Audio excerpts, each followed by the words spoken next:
Sidang korupsi BTS Kominfo memasuki babak baru.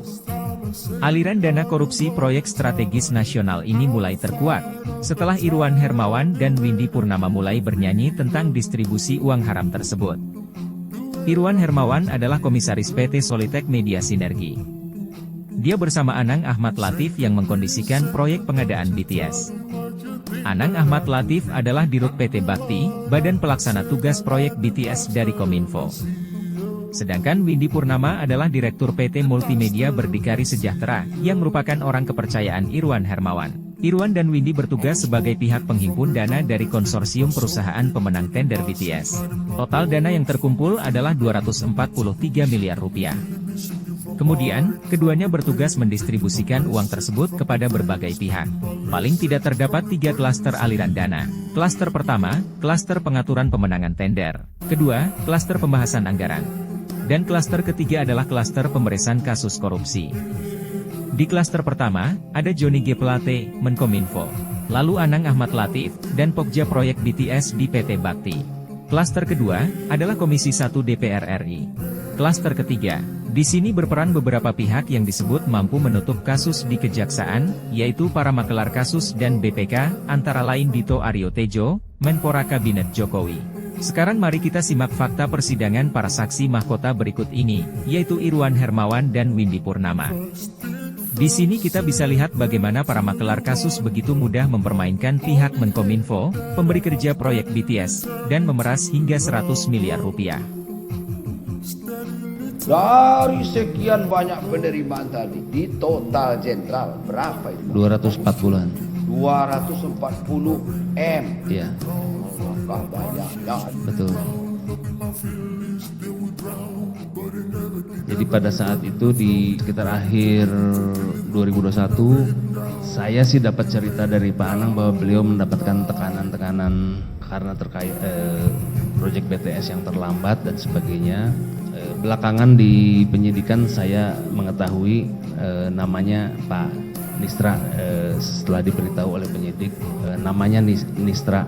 Siapa Windy? Iya, baik Pak. Jadi mungkin perlu saya sampaikan yang mulia. Jadi saya mendapatkan nomor telepon dari Pak Anang, namanya Nistra. Nistra itu siapa? Pak, pada saat itu Pak Anang mengirimkan lewat sinyal itu Pak, itu adalah untuk K1. Apa? K1. K1 itu apa? Ya itu makanya saya tidak tahu Pak. Makanya saya tanya ke Pak Irwan, K1 itu apa? Oh katanya Komisi 1 gitu Pak. Apa? Komisi 1. Iwan, coba. Saya baru tahu nama itu dari pada saat penyidikan yang mulia. Belakangan saya tahu dari pengacara saya bahwa beliau staf dari anggota DPR. Hah? Staf dari salah satu anggota DPR. Staf dari salah satu anggota DPR. Berapa diserahkan sama dia, Pak? Saya menyerahkan 2 kali yang mulia. Berapa? Totalnya 70 M kurang lebih. Berapa? 70 M. 70 M. Bagaimana Saya aja? mendapatkan nomor dari Pak Anang, seseorang atas nama Sadikin. Sadikin. Iya, itu adalah saya tanya untuk siapa, untuk BPK yang mulia, Badan Pemeriksa Keuangan yang mulia.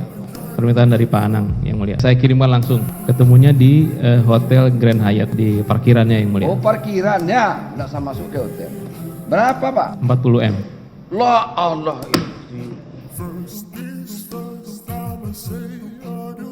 Jadi pada saat itu sudah terjadi penyelidikan.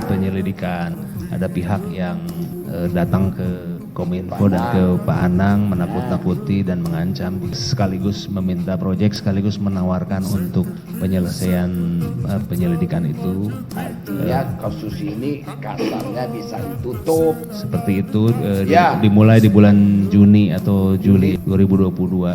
Mungkin beliau mulai mendatangi pihak Bakti atau Kominfo itu dari sebelumnya. Pada saat itu saya pikir beliau itu pengacara. Mungkin Pak Galumbang atau Pak Anang lebih tahu karena beliau yang berkomunikasi langsung.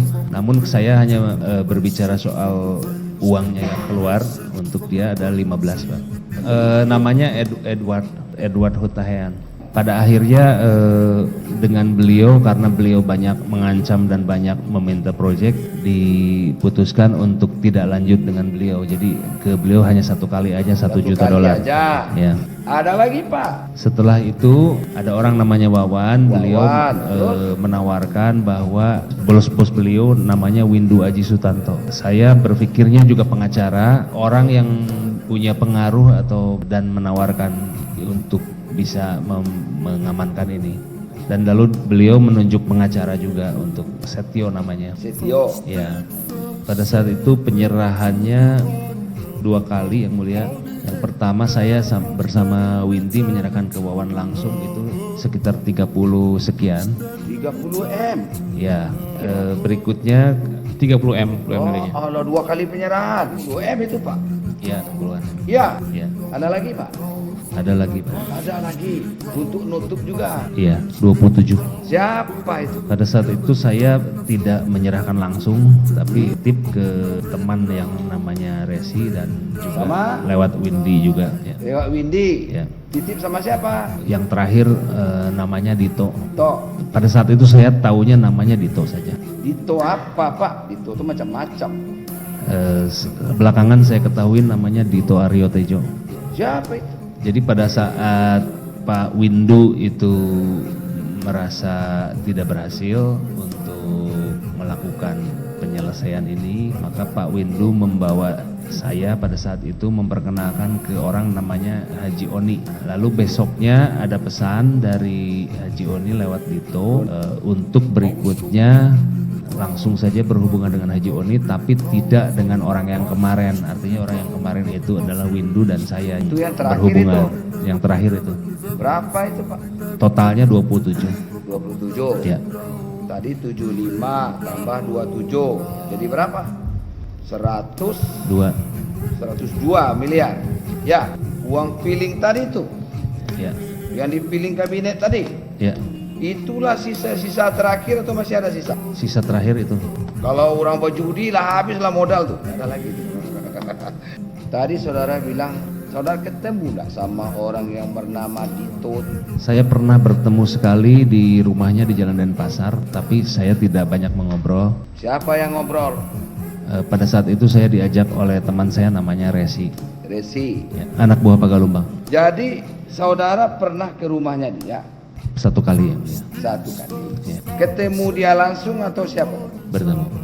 Sempat ngomong, Saya hanya dikenalkan saja oleh. hanya dikenalkan. Saya lupa, saya tidak ikut mengobrol banyak. Siapa yang banyak yang ikut ngobrol? Pada saat itu Resi. Resi, Ya. anak buahnya Pak Gerubang. Ya, Duit itu dikembalikan apa tidak? saya tidak tahu yang mulia. Tidak tahu juga. Ya. Kalau yang 15 sudah hanyut lah, tak kemana tadi kan? Kemudian yang 60 kemana? 60 Hanyut yang mulia. hanyut juga, tak tahu rimbanya. 75 kan? 27 tak tahu juga. Tidak tahu yang mulia. Sampai sekarang nggak tahu. Tidak tahu yang mulia. Tahu apa tidak? Tidak tahu yang mulia. Tahu apa tidak? Tidak tahu yang mulia. Siapa yang menyerahkan kemarin itu pada tahap penyidikan? Pengacara saya yang mulia, Pak Magdir dengan Pak Magdir Handika. Ismail. Dia dapat uang dari mana? Saya tidak tahu yang mulia. Nggak ditanya sama pengacaranya. Ini uang diantar ke kantornya dia kan? Iya yang mulia. Siapa yang antar? Saya tidak tahu yang mulia. Menurut cerita mereka ada orang namanya Suryo yang mulia. Suryo. Iya, Oke, itu setelah sampai di situ cerita dia. putus cerita sampai situ.